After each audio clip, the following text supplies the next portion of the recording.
մենք ավելի պատկերավոր հասկանալ, թե ինչ է տալիս Հայաստանին այս պայմանագիրը։ Ինչպես նշվեց նիստի ընթացքում, սա տալիս է հնարավորություն, այսինքն հնարավորություն ստանալու հրավեր եւ որոշում ընդունելու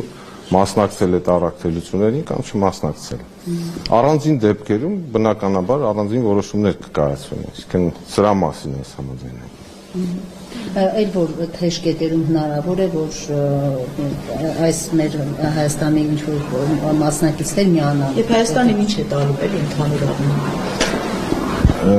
Ես իմի չեմ կարող կոնկրետ ասել, որտեղ Հայաստանի մասնակցությունը կլինի, ինչպես նշեցի, առանձին հրավերներ կլինեն եւ կկայացվեն որոշումներ մասնակցության կամ չմասնակցության մասին։ Հիմի այս պահին մանրամասնել թե որտեղ Հայաստանը կմասնակցի վաղաժամ է, իսկ ինչ է տալիս Հայաստանին, ինչպես նշեցի նիստի ընթացքում եւ ինչպես գործընկերներն են նշեցին, դա տալիս է առաջին հերթին հնարավորություն ծանոթանալու եւ ապագայում կիրառելու միջազգային փորձը ճգնաժամերի կառավարման տարբեր ոլորտներում։ Ոսկե առանձենք են, չէ՞, ինչպես ասած։ Որոշ դեպքերում կարան դենքով լինեն, մյուս դեպքերում առանձենք, այսինքն ճգնաժամային կառավարումը ԵՄ դա տարբեր ոլորտներին է վերաբերում, այդ թվում կարող են լինել բժիշկներ, կարող են լինել սակրավորներ, տարբեր։ Այս ֆոնի վրա, պարոն Սաֆարյան, հետաքրքիր է, որ Հայաստանը կրկին չի մասնակցելու ՀԱՊԿ-ի վերջին նախատեսված համաժողովին, բայց միաժամանակ կարծես Ռուս Պաշտոնյանները տեղեկացրել են, որ հայտարարել է համաձայն է այսպես այդ խորհրդաժողովի ժամանակ ներկայացված փաստաթղթերին։ Սա ինչպես է գնահատում, դեռ Հայաստանը սառեցված է, բայց շարունակում է մնալ ՀԱՊԿ-ում եւ այս մանյովրը չենք մասնակցում, բայց պատրաստ ենք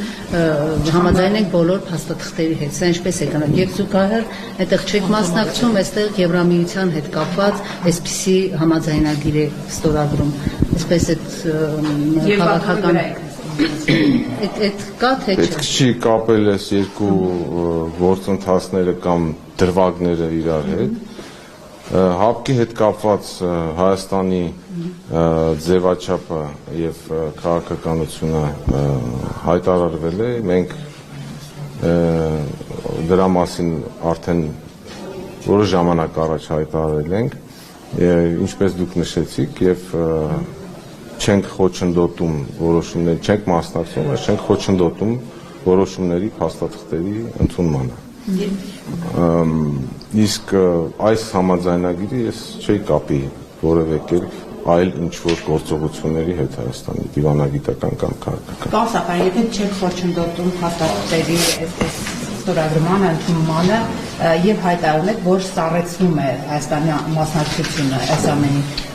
ի՞նչն է խանգարում դուրս գալ, որ ոչ մի բան Հայաստանը այս կառույցում չի ուզում անել,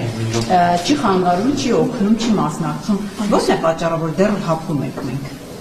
Այս փուլում մեր քաղաքականությունն այդպիսին է։ Ես հավելում չէի անի դրա մասին, այսինքն հայտարարված քաղաքականություն այն ինչ որ նշեցի։ Պատճառ կար մնալու, ուզում եք հասկանալ, պատճառը ո՞ր է, որ դեռ հապաղում եք, մնում եք։ Այդ քաղաքականությունը հանրությանը չի բացահայտում, ո՞րն է պատճառը։ Եթե հավելյալ դիրքորոշումներ կամ քայլեր լինեն, մենք դրա մասին կտեղեկացնենք, բայց այս փուլում այսպիսին է քաղաքականությունը։ Մտավախություն կա, որ ռուսների հետ հարաբերությունները կարող ավելի լավեն, դրա համար եք այսպես ոչ այստեղ եք, ոչ այնտեղ եք։ Մենք այսինքն Հայաստանը վարում է իր արտաքին քաղաքականությունը շահերի հիման վրա, ըստ իրավիճակի, ըստ ձևավորվող իրավիճակի եւ հայտարարվել է Հայաստանի եւ դիվերսիֆիկացման քաղաքականության մասին եւ բալանսավորման եւ բալանսավորելու քաղաքականության մասին ըստ այդպիսի կոնկրետ իրավիճակի Հայաստանը կատարում է ընդունում է որոշումներ եւ եթե հավելյալ տեղեկատվություն ունի կտեղեկացնենք այս փուլում դուրս գա ՀԱՊԿ-ից եւ այդ հարցը արդյոք քննարկվել է Հայաստանը որ դուրս գա ՀԱՊԿ-ից։ Այսպիսի հարց այս փուլում արտաքին գործերի նախարարության օրակարգում մեր առջև այդպիսի խնդիր դեռ չի դրվել։ Եթե լինեն այդպիսի զարգացումներ, կիմանաք բնականաբար։ Պարոն փոխնախարար, խնդրում եմ ասեք, ինչ փուլում է խաղաղության գործընթացը եւ արդեն ժամկետներ նախանշված է, թե նախաստորագրված խաղաղության համաձայնագիրը երբ հնարավոր ստորագրել եւ երկրորդ հարց խնդրում եմ մանրամասնել նաեւ, թե ինչ փուլում է սահմանագծման գործընթացը, տեղաշարժ կա, թե ստատիկ միջոցառում։ Խաղաղության գործընթացի մասին մանրամասն անդրադարձ կատարվել է նախարարի կողմից հենց ազգային ժողովում ես այս փուլում հավելյալ որևէ բան չէի ավելացնի գործընթացը նորմալ շարունակվում է եւ մենք մեծ հույս ունենք որ համաձայնագիրը ապագայում կստորագրվի այդ առումով կան նաեւ անընդհատ կոնտակտներ ինչ վերաբերում է սահմանազատման գործընթացին եթե լինեն այսինքն դա process է որը որ իրականացվում է երկու երկրների սահմանազատման հանձնաժողովների ղեկավարների կողմից եւ մենք միշտ հաղորդագրությունների միջոցով տարածում ենք այն ամենը ինչ որ կատարվում է շարունակվելու Մեր Գրիգորյանն ասել էր, որ սահմանազատում նաև Թրամփի հետ կապված ասում են, որ Սյունիքով հնարավոր է շարունակվել։ Այդ հայտարարությանը այս բանին ես ավելացնելու բան չունեմ, եթե լինի զարգացում, անպայման կլինի հաղորդագրություն։ Հապաղում է գործընթացը։ Աշխատանքներ հիմա տարվում են այս ուղղությամբ։ Անընդհատ աշխատանքներ են տարվում։ Պարոն փոխնախարար, ստորագրման ժամկետների հետ կապված հարցը կարծեք թե բայց թողեցիք կան մոտավոր ժամկետներ։ Չէ, մոտավոր այսինքն հստակ ժամկետների մասին չեմ կարող ասել։ Պարոն Սաֆարյան, նաև թրիփի հետ կապված քննարկումներ ընթանում են եւ երկու ընկերություն, քանի ընկերություն կարող է լինել, որովհետեւ այսպիսի տեղեկություններ կան մամուլում, որ ԱՄՆ-ից ասել են, որ եւս երրորդ կողմ պետք է լինի,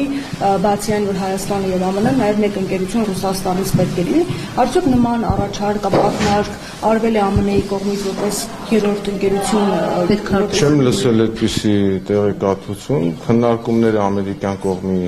հետ հիմա շատ ակտիվ ընթանում են, որևէ այլ մանրամաս այս բանին ես չեմ կարող դրա մասին հայտնել, այսինքն չկա այլ որ հայտնել։ Իսկ մեր պատկերացումները ինչպիսին են, ինչ ընկերություններ կարող են լինել եւ կան բացառություն, որ օրինակ հնարավոր չի Թուրքիայից որևէ կազմակերպություն ներգրաված լինի։ Այդ երկու կողմերն են որոշելու, բնականաբար ամեն կողմ ունի իր մոտեցումները, երկու կողմի խորհրդակցությամբ է դա որոշվելու, որը պետք է Հայաստանի դիրքորոշումը։ Այն ինչ որ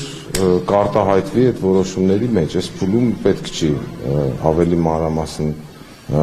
խոսել դրա մասին, բայց բնականաբար երկու կողմերի շահերին պետք է համապատասխանի այդ ընկերությունների ընտրությունը եւ առաջին հերթին պետք է ստեղծվի համատեղ ընկերություն առաջին փուլում։ Հիմա քննարկումները հենց դրա մասին են ընթանում, հայ-ամերիկյան համատեղ ընկերության հիմնման մասին։ Իրենց պատկերացումների կամ պահանջների մասով։ Չէ, այս բանը չեմ կարող խոսել։ Սաֆարյան, երբ ռուս-ուկրաինականի դեպքում մենք տեսնում ենք, որ Մոսկվան ու Վաշինգտոնը ամեն դեպքում պայմանավորվածությունների փորձում են գնալ։ Այսինքն դուք բացառում եք, որ հարավային Կովկասում, որը մշտապես համարվում է Ռուսաստանի այսպես ազդեցության գոտին, նույն Թրամփի ուղու հետ կապված այսպես համաձայնություն լինի, ինչի նման մամուլում այդ հոդվածը կար, որ պետք է արտուղարի օգնականի վերջին այցի տարածաշրջան այցի ժամանակ հենց դա է ասվել, որ երրորդ ընկերությունը կարող է ռուսականը լինել եւ սա ըստ այդ հրապարակման շոկ է առաջացրել Հայաստանի իշխանությունների մոտ։ Իսկ բացառում եք, որ հնարավոր է նույն հարավային Կովկասում Ռուսաստան Միացյալ Նահանգներ համագործակցություն լինի։ Գիտեք, ես նախ այդ հրապարակումը չեմ տեսել, երկրորդը խոսել մի բանի մասին, որ հաստ չի, ես չեմ ուզենա, որովհետեւ այդպիսի ենթադրությունների վերլուծություն կամ ենթադրությունների չգիտեմ մեկնաբանություն ես չէ։ Բայց բացառում եք համագործակցություն այս դաշտում։ Մենք առաջնորդվում ենք այն փաստաթղթերով, այն դեկլարացիայով, որը որ ստորագրվել է։ Հավելյալ մեկնաբանություններ ես չեմ կարող։ Ռուսական ընկերությունը պարոն Սաֆարյան ընդունելի կլինի հայաստանական կողմից։ Շնորհվում ենք այն փաստաթղթերով, որոնք որ ստորագրվել են։ Այսինքն որևէ փոփոխություն այդ Վաշինգտոնյան փաստաթղթում չի կարող լինել, որտեղ ի վերջո բոլոր պայմանագրերն էլ համաձայնագրերն էլ որոշ փուլում իրենք կարող են վերածվել, նոր կետեր ավելացվել։ Այս փուլում այդպիսի բան չկա։ Շատ